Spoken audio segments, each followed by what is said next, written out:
Hello everyone, I'm Jack Fisher and welcome to my world. And in that world, comic books hold a special status. They were my gateway into the realm of superheroes. They were my escape when life got too arduous or boring. They shaped a big part of my childhood, and they continue to mold my outlook as an adult. Having read so many comics over the years, it takes a lot for one particular book to stand out. When it does, I feel inclined to share it. Today, I'd like to highlight a series with a familiar name, an established franchise, and an insanely catchy theme song. It's Boom Studios' Mighty Morphin Power Rangers. I know just by saying those words, countless 90 kids can hear that fast-paced guitar riff playing in their heads. Believe me, I know that riff well. I too was a kid in the 90s, and as most kids from that era can attest, Power Rangers was huge. It's hard to describe just how huge it was in an era before Instagram followers, hashtags, and viral videos. All I'll say is that an entire generation built their entire afternoons around watching that show after school. As big as it was, Power Rangers still had plenty of limitations, mainly because it was a kids' show.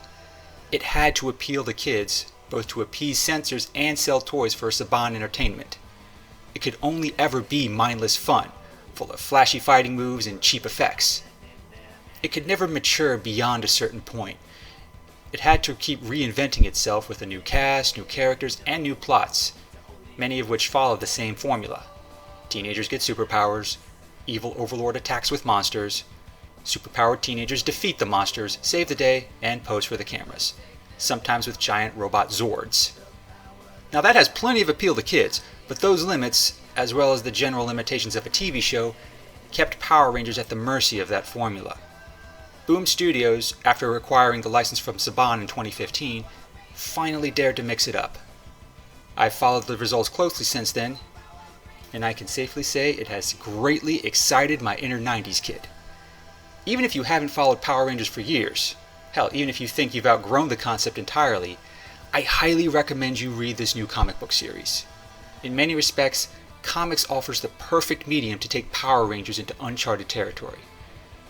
For one, it's not at the mercy of TV networks, aging actors, or cheap special effects. In a comic book, there can be some actual world building for this franchise. And that's a bold, yet overdue concept for Power Rangers. Because this isn't the first time Power Rangers has ventured into comics.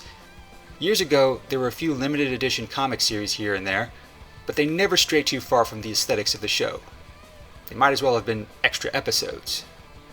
Boom Studios only uses the show as a general reference, but from that, they'd craft a bold new world. Starting with writer Kyle Higgins and continuing under Ryan Parrott, the series places itself in familiar territory. It starts off just after Tommy Oliver joins the team as the Green Ranger, having escaped Rita Repulsa's mind control. For fans of the old show, it's tapping right into an era that many see as the apex of the franchise. Tommy, the Green Ranger saga, and everything that came after it was what cemented Power Rangers as a true global phenomenon. Boom Studios doesn't try to recreate that phenomenon, but it does try to build on it. It doesn't try to be too mature, but it definitely attempts to elevate the plot. It no longer feels like a kids' show that has to appease sponsors, standards, censors, and toy makers. It feels more like a mature superhero comic, complete with a larger lore that we're just starting to explore. These aren't just teenagers with attitudes going through the motions.